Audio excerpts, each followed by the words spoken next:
On 1st of November 2025, my brother Tadu, studying in 7th standard of Sainik school Ruksin, Arunachal Pradesh, who was only 12 years old, was declared not alive anymore. The school authorities informed us that he was missing for his morning PT, and when they started looking for him after a few hours, they found his body a few hundreds of meters away from the school building within the school campus, and it has been assumed that he has committed suicide by jumping off from an overhead water tank, which is about 3 to 4 stories tall for a building. When our family went to the hostel in the evening to collect his belongings, his classmates or his dorm mate informed us that the night before, on the 31st of October 2025, a group of senior students came to the class 7 dormitory and ragged everyone in the dorm. There were 11 students, 8 students from standard 10 and 3 students from standard 8. 11 students allegedly came to the class 7 dormitory after 11 p.m. when their lights are supposed to be off, in the absence of any authority or warden, and ragged all the students in the dormitory. And after they were done, apart from my brother, they told all the other students to cover their heads with blanket and to not look further, and that my brother was taken to the class 10 dormitory alone, where we do not know what happened within those closed doors. His dorm mates do not recollect when or if he came back from the 10th dormitory. Some say that he was not allowed to sleep and was tortured and harassed mentally and physically for hours in the 10th dormitory. Some even say that he was forced to write it down and to say it out loud in front of everyone that he is a thief because he took some books from the seniors without permission, and that he was even threatened that they're gonna make a video of him and make it public next day on the morning assembly and viral on the internet, that Miss Arunachal's brother does such lowly things and that is a thief.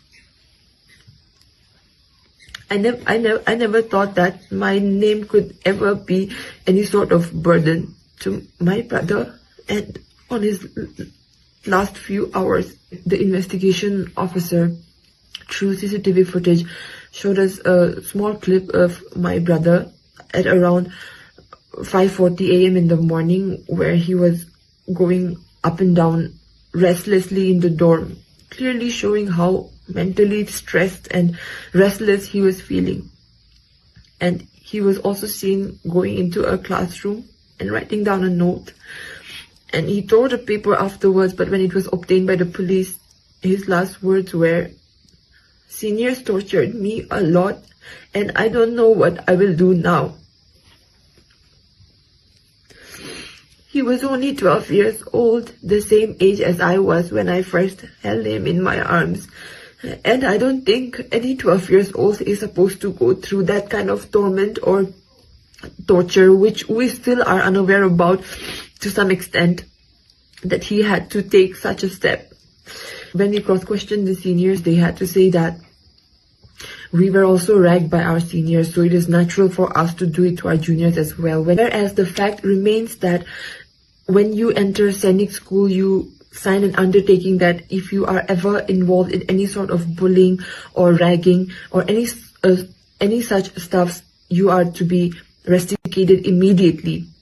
They knew very well that bullying is completely illegal and is a punishable offense, but they still chose to do it, and they've admitted to it. The seniors also claimed that he was called to the 10th dormitory to only return the books that he had taken and that he was sent back right away. But that conflicts with what his dorm mates say. And I know my brother, he was a very bright, brave and smart kid, and I don't think this small punishment that the seniors claim would have pushed him to this extent to take his own life. There was much more happening to it that we still do not know. We could not ask a lot of questions because we went there just to collect his things.